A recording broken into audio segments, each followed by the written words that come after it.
ఇలాంటి దుర్ఘటన ఈనాటి వరకు ఎప్పుడు కూడా జరగలేదు.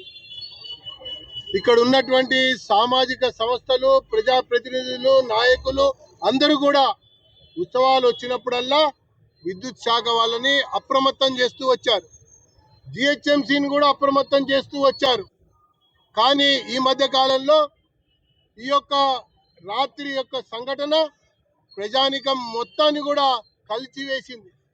జన్మాష్టమి వేడుకలు పూర్తి చేసుకొని తిరిగి వస్తున్నటువంటి ఒక తరుణంలో ఆ హెచ్డి లైన్ల ద్వారా తగిలినటువంటి షాకుకి గురై 5గురు అప్పటికప్పుడే మరణించడం, ఇంకా చాలా మంది గాయాల పాలై రకరకాల ఆసుపత్రులలో ట్రీట్మెంట్ పొందుతున్నటువంటి విషయాన్ని తెలియజేసుకుంటూ, ఒకవైపున విద్యుత్ శాఖకి చెప్పినా కూడా సరిగ్గా స్పందించినటువంటి తీరు ఈ మధ్య కాలంలో మనం చూస్తా ఉన్నాం.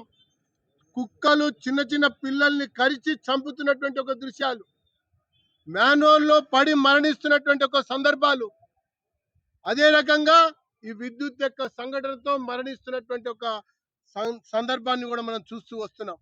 కాబట్టి ఈ యొక్క రామంతపూర్ ప్రజానికానికి ఈ సందర్భంలో న్యాయం చేయాలన్నటువంటి ఒక అంశాన్ని ప్రధానంగా తీసుకొని ఈ మరణించినటువంటి ఆత్మలు ఘోషిస్తా ఉన్నాయి.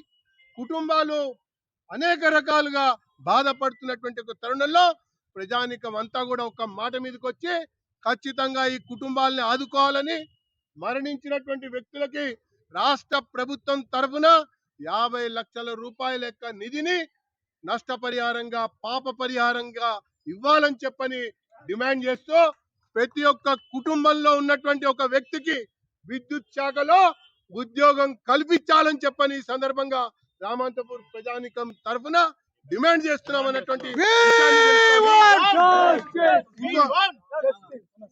ఇలాంటి విద్యుత్ సంఘటనలు చాలా చోట్ల జరుగుతూ ఉన్నాయి. కానీ అధికారులు మాత్రం నిమ్మకు నీరెత్తినట్టు వ్యవహరిస్తూ తాత్కాలికంగా అధికారి పైన చర్య తీసుకొని లేదా నామమాత్రపు నష్టపరిహారం ప్రకటించి దాటి వేసేటువంటి చర్యలు అనేకం కూడా చూస్తున్నటువంటి ఒక సందర్భంలో ఈ సంఘటన ప్రభుత్వానికి కనువిప్పు కలగాలి. ఈ సంఘటన విద్యుత్ శక్తి అధికారుల యొక్క కళ్ళు తెరిపించాలి.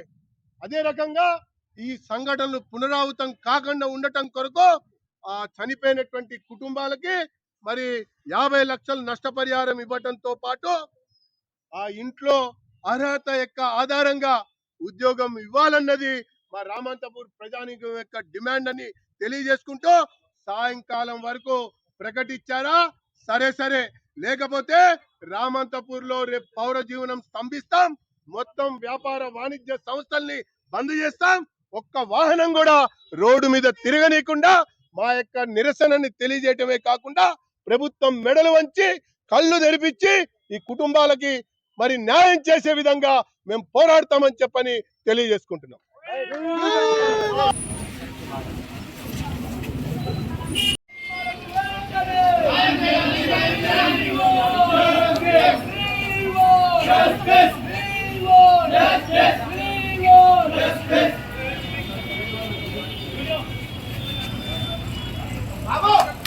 Bravo!